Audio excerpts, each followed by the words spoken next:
Tout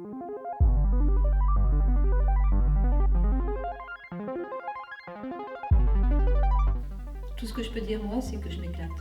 Tu es un petit peu réduit au silence. Moi les rats, moi les... Ce qu'on est venu chercher, c'est l'idée de pouvoir créer de toutes pièces quelque chose en partant de pratiquement rien, puisqu'on n'avait qu'un mot, et c'était explorer.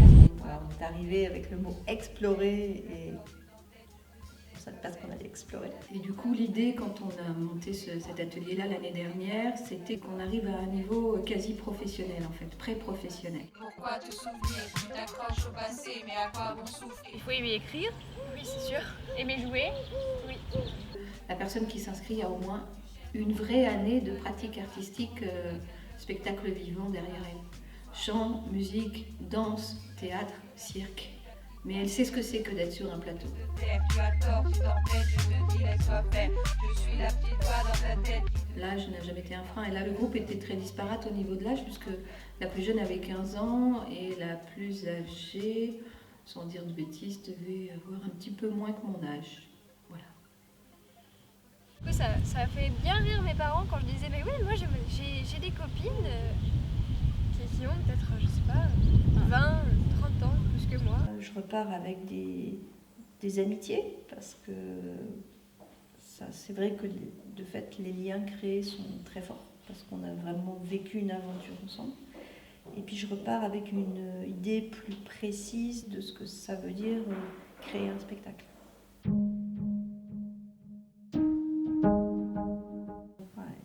Alors déjà écrire pour moi c'est très compliqué et écrire en groupe c'est très difficile.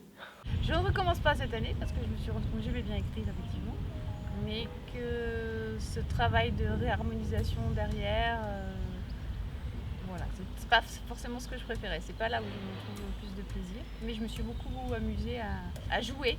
On monte une marche supplémentaire avec le public. C'était très émouvant en fait de voir son personnage dans lequel on met nécessairement beaucoup d'éléments personnels finalement. Par exemple, moi j'adore le champagne et dans mon personnage adorait le champagne, enfin le personnage que Laure jouait adorait le champagne. Et de le voir projeté dans le jeu de quelqu'un d'autre, parce qu'en fait Chaque personnage on ne qu'on a jouait écrit pas les a été personnages qu'on joué. avait écrits. C'est ça. par quelqu'un d'autre. Ce qui fait que le comédien qui jouait pouvait toujours se référer à un auteur pour enrichir son personnage, etc. Voilà.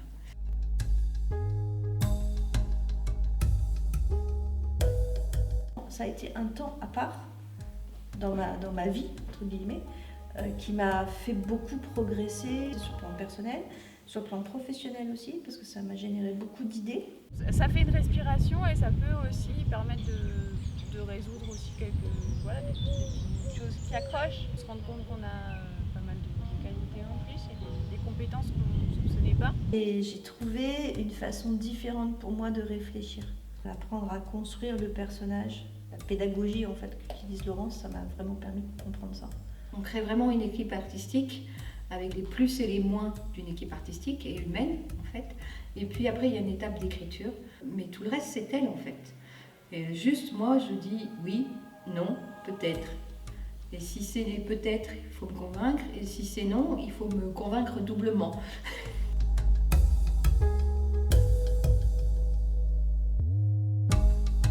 Et ça c'est vrai que le jour où les gens arrivent, tu te dis ah oui, mais là ils viennent vraiment voir mon spectacle, enfin la pièce qu'on a écrite. Après c'était les 3 jours de représentation, enfin les 2 jours de représentation, et